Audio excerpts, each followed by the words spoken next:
Votre bulletin d'information communale, BIC.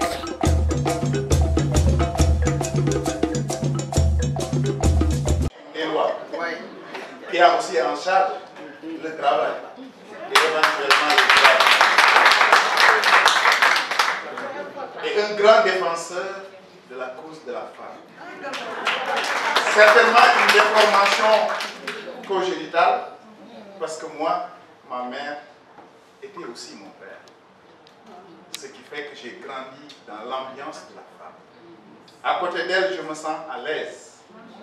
Voilà pourquoi aujourd'hui j'ai répondu affectueusement à l'invitation de ma sœur Fambrindo et avec qui nous partageons énormément.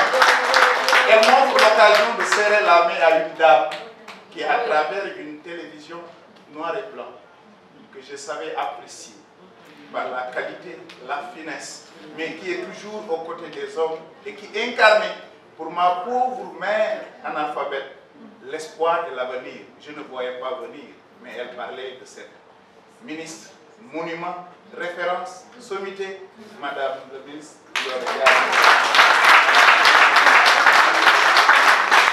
Voilà pourquoi je me dis aujourd'hui, toutes les prières que je formulerai certainement seront bénies devant autant de parterres de femmes, de combattants. Parce que moi, tous ceux qui m'ont connu wadiste. J'ai été moulé à l'école d'Abdoulaye Wade qui voue à la femme une place de choix.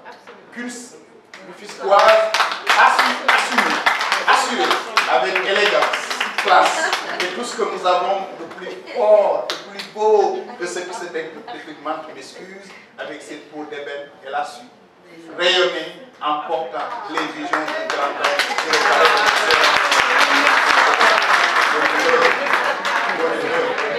J'ai été très tôt frappé par le charisme de cette dame, qui à chaque fois qu'elle parle. Merci beaucoup, Madame la Présidente, pour l'invitation. J'ai le plaisir et l'immense honneur de saluer, à l'entente de mon propos, Madame la Ministre, Madame la Directrice Générale de l'OIM, Madame la marraine de la journée, mais aussi et surtout ma grande sœur, avec qui j'habite la même ville, Rufisque. Elle fait notre fierté et une référence indiscutée sur tout le territoire national. Madame Dior Ndiaye, je place en vous toutes les salutations des autorités présentes en leur rang et qualité.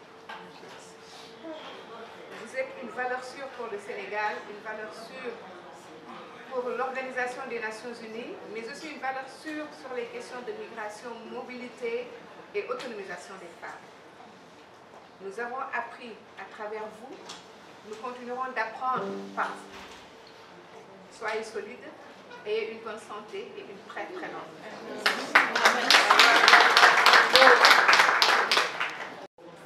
Très émue d'être ici aujourd'hui.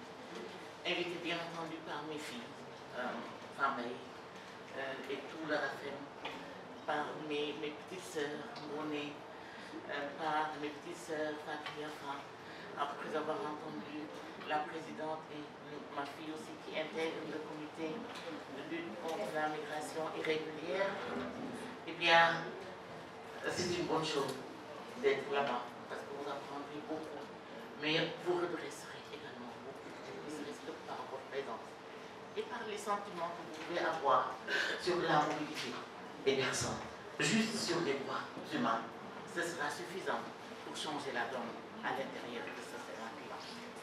Et notre chère marraine l'a dit tantôt. Vous avez les éléments, vous avez les outils.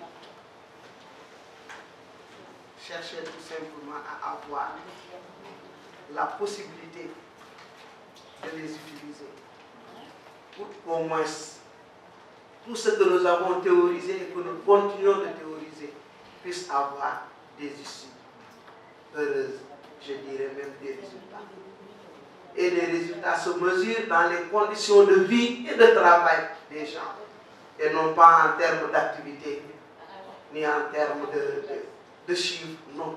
Cela doit se déteindre sur les conditions de vie, d'existence et de travail. Et je pense qu'il est temps qu'on se penche sur ce grand fléau qui est la migration irrégulière. Même si, en interrogeant les chiffres, la migration africaine est d'abord régionale.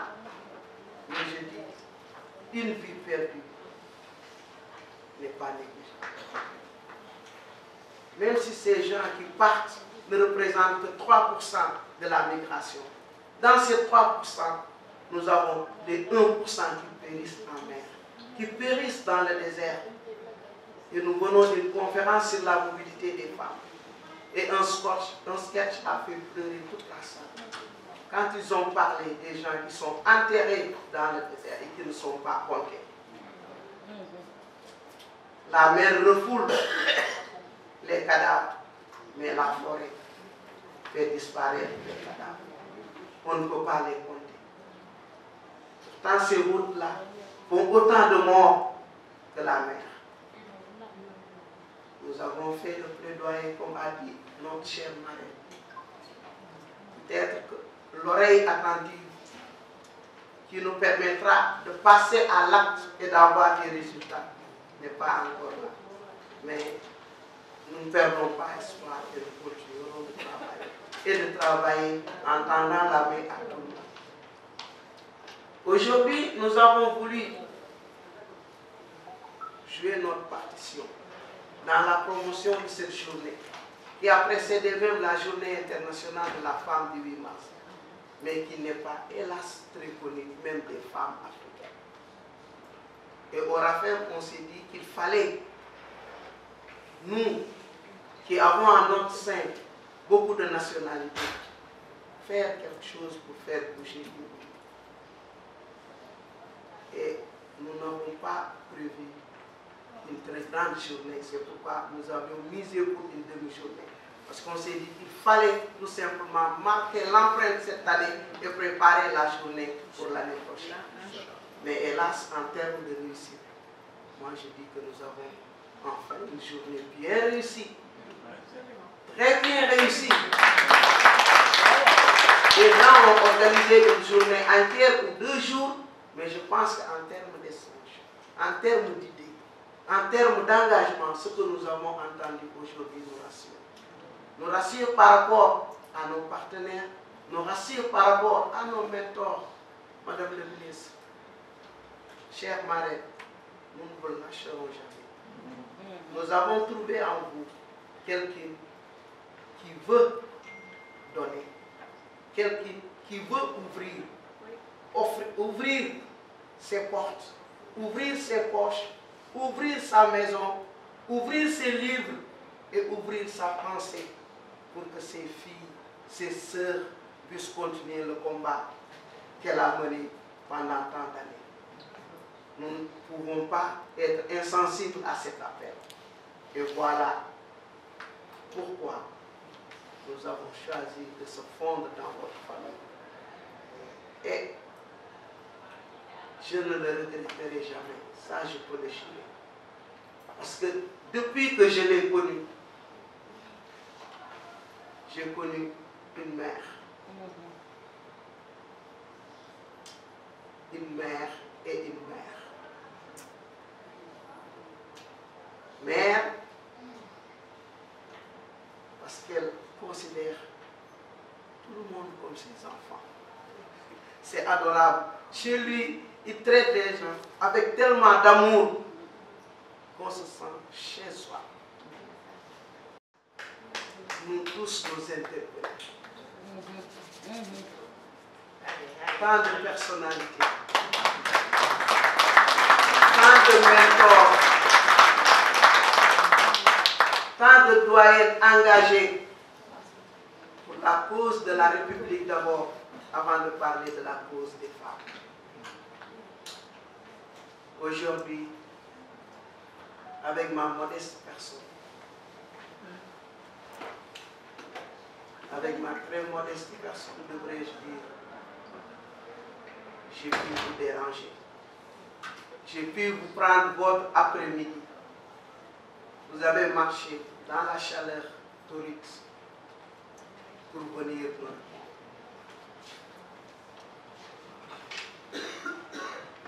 Nous n'avons pas besoin de revenir sur les présentations. Je pense que MC Mané l'a bien fait et l'a très bien fait. Notre marraine, nous ne l'avons pas choisi par hasard. Une marraine doit être une référence, doit être une héroïne, doit être une inspiration, doit être une source de motivation. Et c'est ainsi. Votre bulletin d'information communale, BIC.